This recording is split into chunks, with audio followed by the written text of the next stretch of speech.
Hey y'all, welcome back to the channel. In today's update, we're going to be talking wings, and we'll give you a little May update on what happened during the month. Obviously, you can tell some things got done here, and let's again turn around the camera. We'll kind of show what we've got going on and where we are in the world. All right. All right, so taking a look, we have wings basically put together. At least the bottom skins are, laying here, waiting for work to be done, which in this case is a bunch of rivets that need to get done. But we do have a problem to talk about. So, as you can tell, this is the right wing, because it only has 2 inspection covers, as you can tell. That kind of gives it away. But you notice these last 2 bays, the stringer that's running right here stops. It doesn't go all the way to the wingtip. Now, that is a change that happened somewhere in the 500 serial number for Sling. So this, my number is well above 500, and there's another YouTuber where this same thing happens, but it happens on their left wing and the right wing is opposite. So let me show you the change on the left wing and we'll kind of dig into it a little bit. So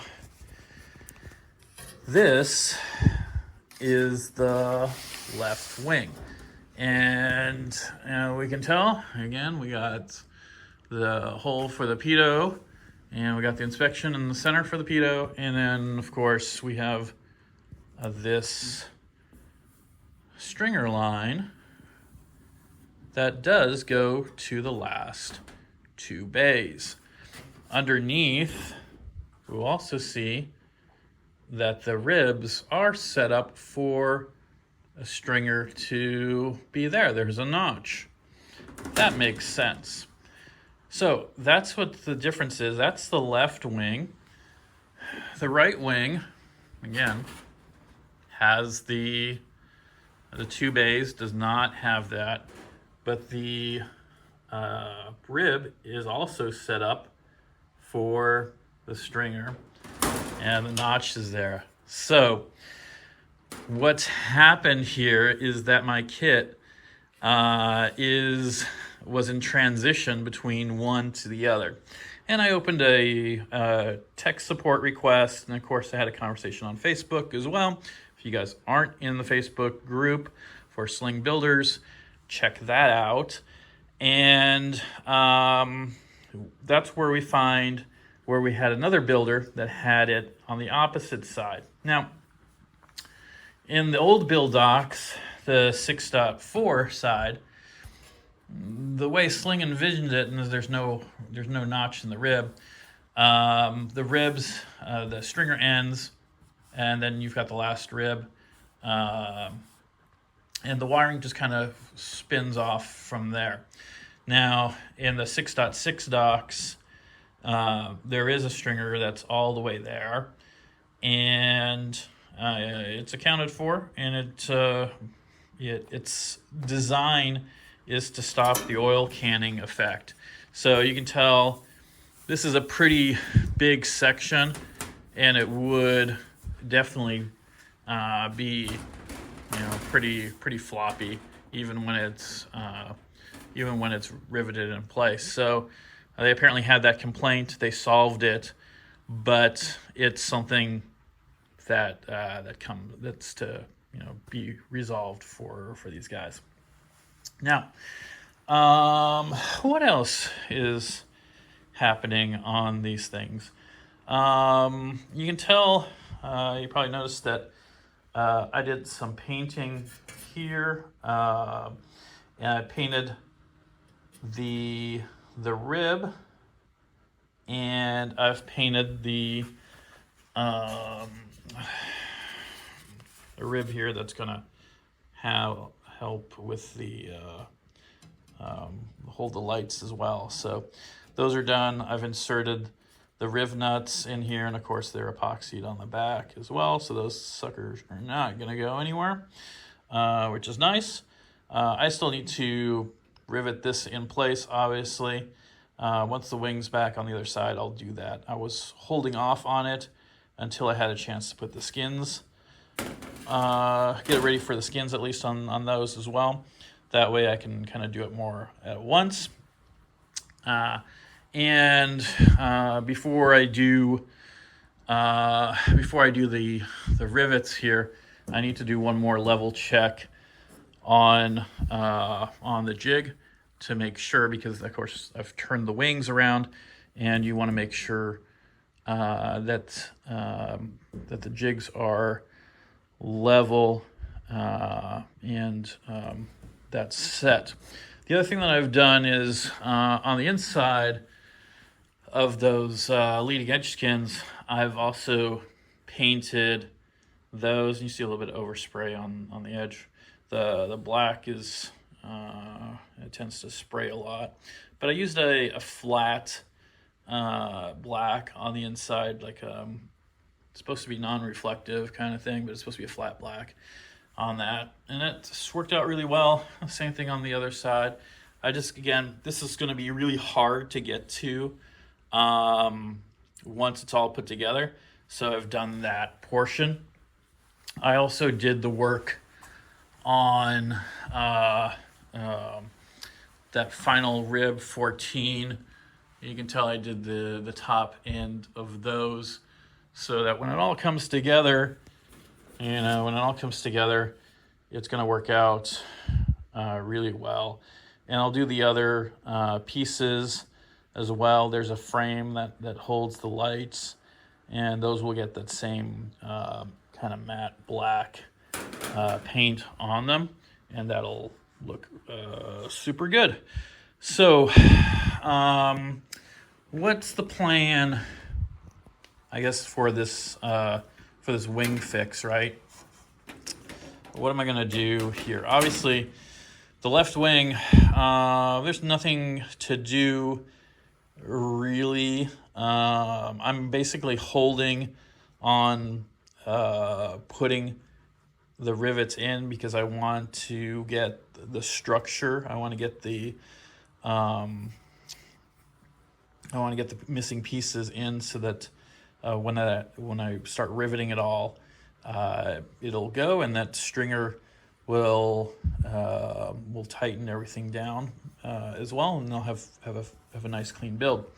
Now, the other reason why I can't do this right now is because Sling told me to use the left wing for the template to drill the holes for the right wing skin. So my presumption is that I'm going to flip the left wing skin over onto the right skin, and then do the drills. But I am also going to wait on that until I get the stringers that I need, and they're called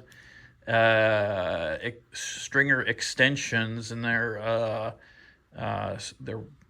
part 014, so it's going to be STR 014 for this skin, and they're the same piece. I just need two of them, and of course they are not in California, so this is going to be about a 6-week turnaround would be my guess on this.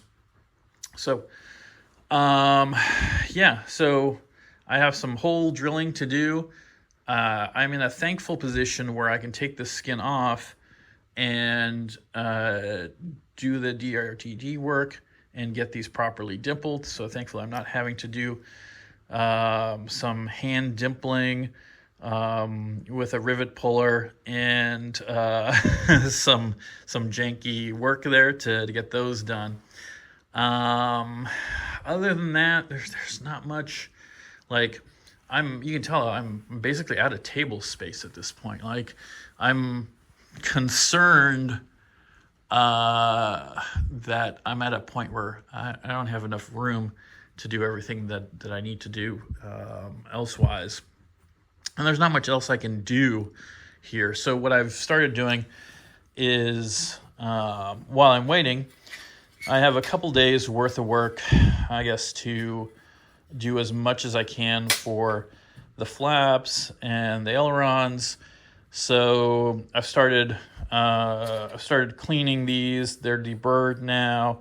I've labeled them. So this is a, flap rib 3 left.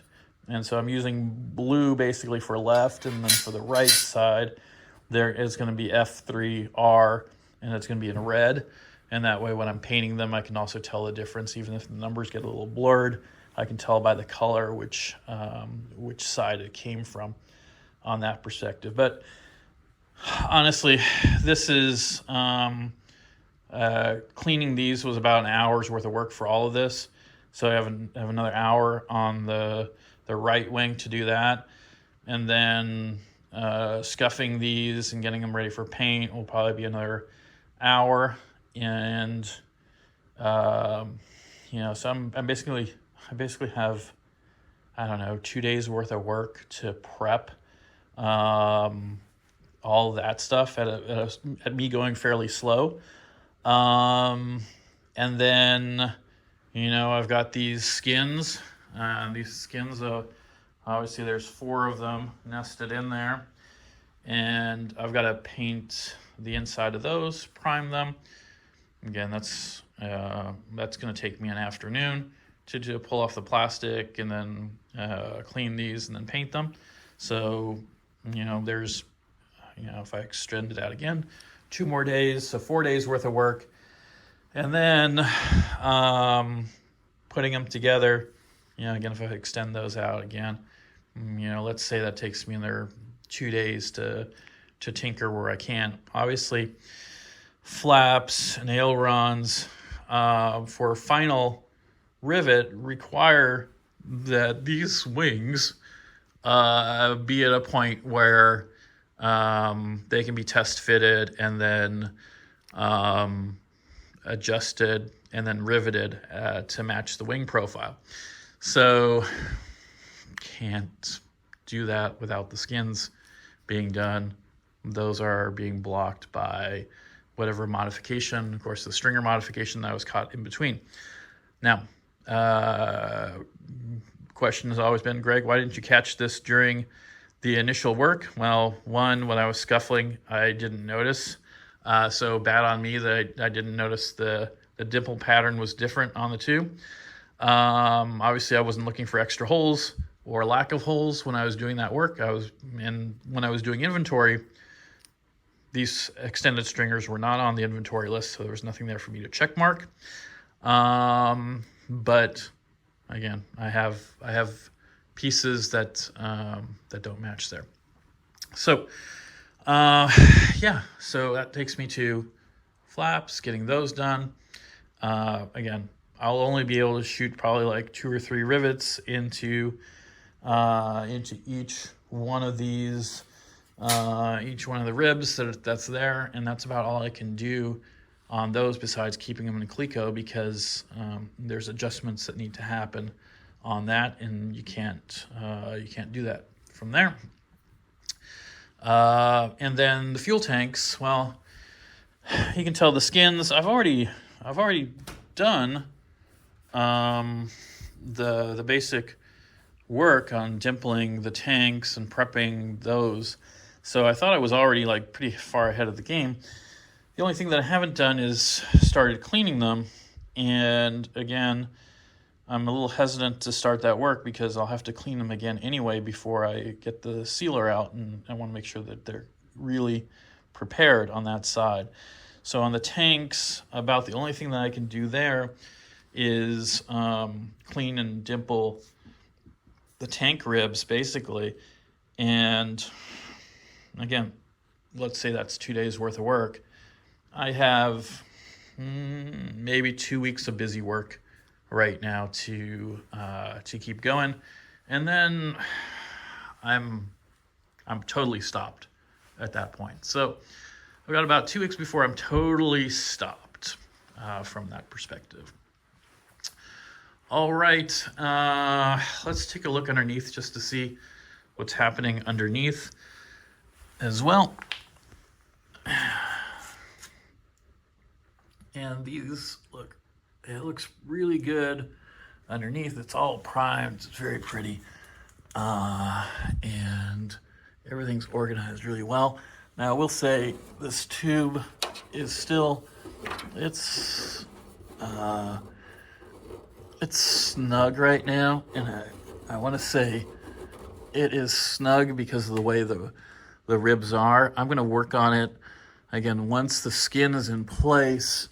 I'm going to work on that tube and make sure that it's moving like I want it to.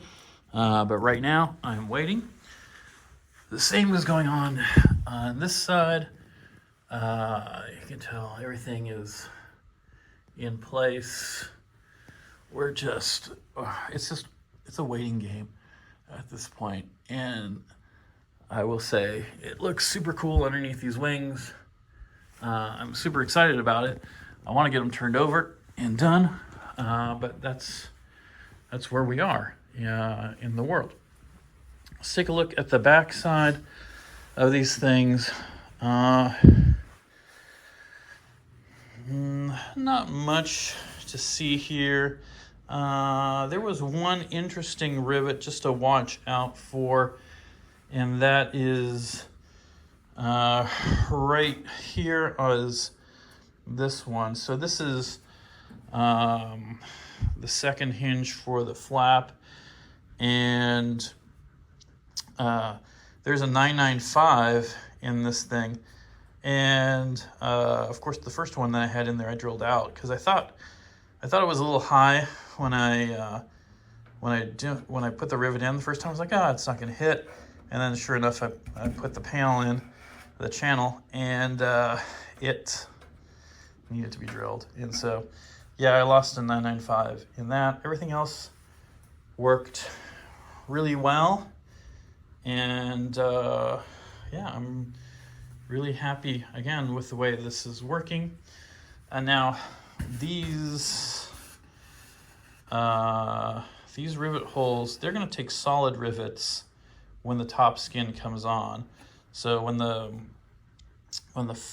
flaps and ailerons go in here, we want the clearance so that they don't rub this edge. And that's just something to look out for on that. And so, yeah, we're going to use the solid rivets. We'll use the squeezer to get that done, and I'll show that as well. It's the same kind of thing that we did on the horizontal stabe to get it done. And I know there's more clearance there. It's not a problem there, but it's something that I did there, and it looks good from that perspective. So all set. The other thing that was a little interesting is on this stuff.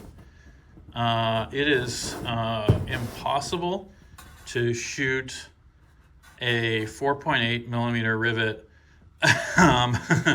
from the outside in. So I shot it from the inside out. And I think other people have done that as well, and it's perfectly acceptable to do. And then, of course, the middle ones are easy to shoot. They're fours. And then the bottom one, same problem.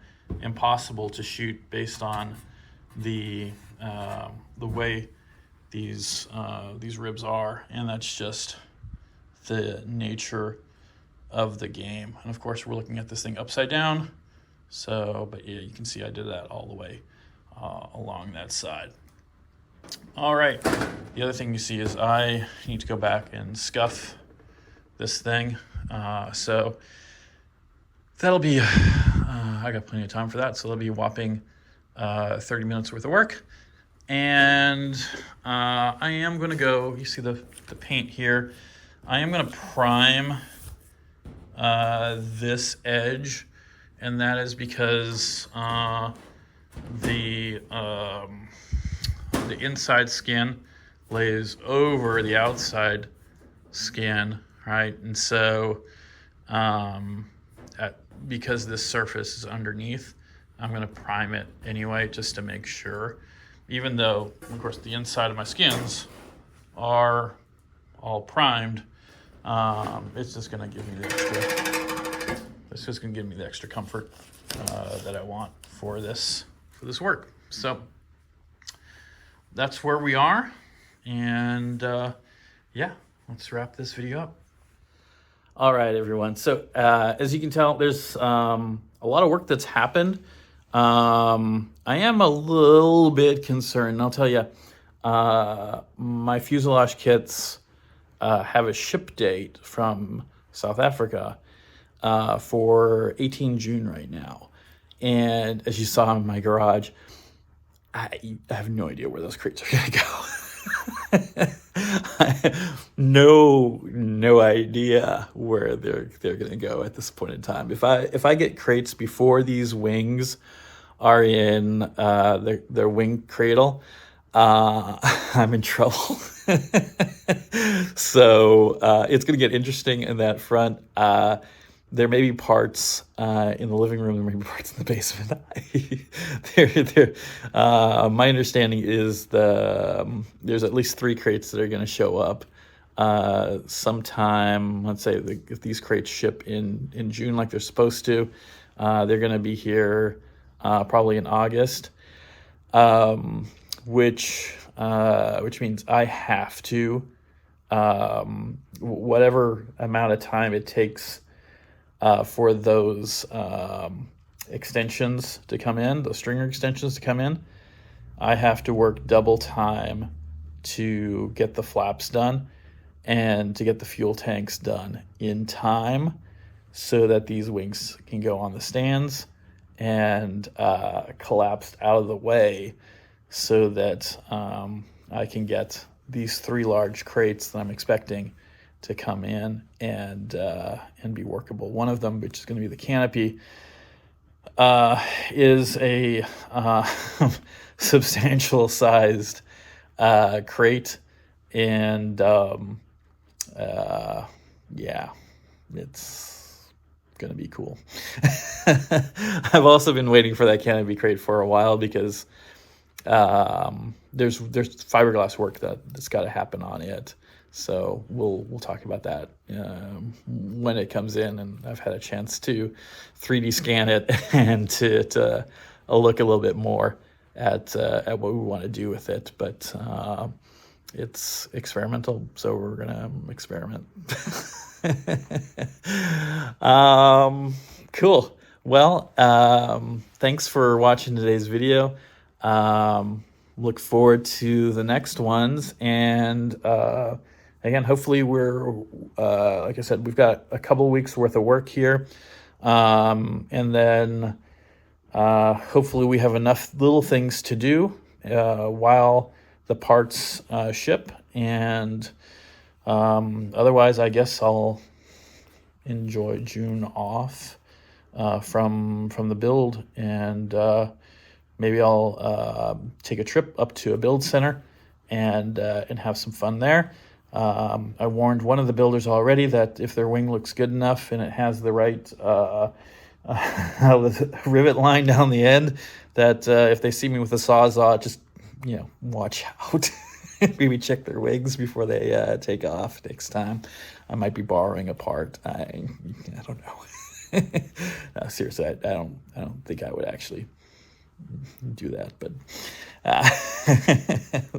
we'll see. We'll see how soon I get the parts in from that perspective. But yeah, I look forward to catching you next time. And thanks for watching these videos. Again, like and subscribe if you like the content, and let me know if you have any questions. All right, bye.